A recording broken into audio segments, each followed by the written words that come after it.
Hello friends, আসসালামু আলাইকুম। আমি হিমুজ কিচেন থেকে চলে এসেছি নতুন একটি রেসিপি নিয়ে। যে গরম পড়েছে, এই গরমে কোনো কিছুই খেতে ভালো লাগে না। তাই আজকে আমি ঠান্ডা ঠান্ডা প্রাণ জোড়ানো একটি পুডিং তৈরি করে দেখাচ্ছি।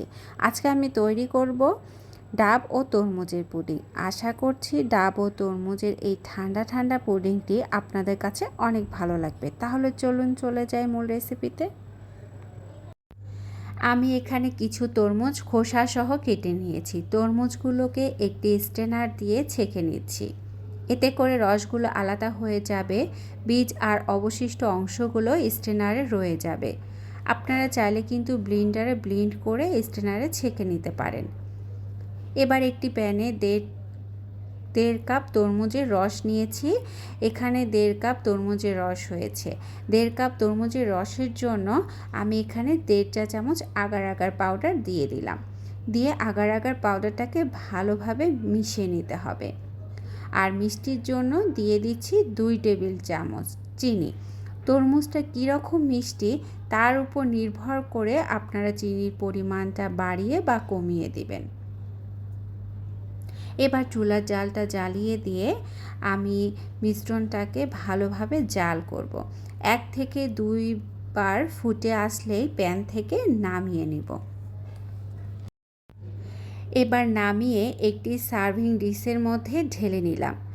এবার এইভাবে রেখে দিব ঠান্ডা হওয়ার পর্যন্ত। যখন ঠান্ডা হয়ে যাবে তখন নর্মাল ফ্রিজে রেখে দিব, তাহলে পুডিংটা ভালোভাবে সেট হবে। এখানে নিয়েছি একটি ডাব। যে ডাবগুলো ভিতরের অংশটা একটু শক্ত হয়েছে সেই ডাবগুলোই নিতে হবে। ডাব থেকে 2 কাপ পানি হয়েছে।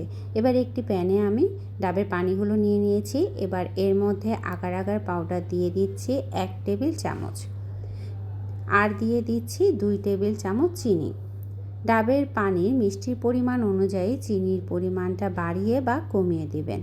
তবে এখানে ডাবের এই পুডিংটা বেশি মিষ্টি হলে খেতে কিন্তু খুব একটা বেশি ভালো লাগে না। ভালোভাবে একটু মিশিয়ে নিচ্ছি। এবার 1 থেকে 2 বার ফুটিয়ে আসলেই চুলা থেকে নামিয়ে নিব। আধা ঘন্টা পর দেখুন তরমুজের পুডিংটা কিন্তু একদম ভালোভাবে সেট হয়ে গিয়েছে।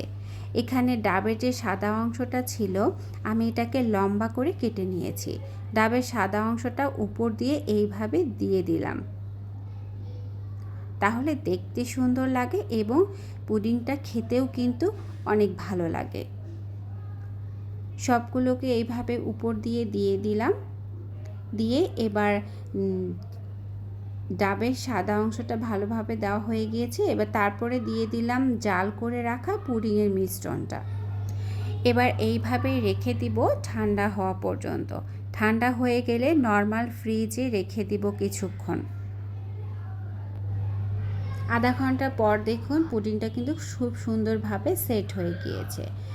এরপর চাকু দিয়ে চারপাশে একটু আলগা করে নিয়ে পুডিংটাকে মল্ট করে নিয়েছি। দেখুন দেখতে কতটা সুন্দর লাগছে। দেখতে যেমন সুন্দর লাগে খেতেও কিন্তু তেমন ভালো লাগে। আমি একটু কেটে দেখাচ্ছি।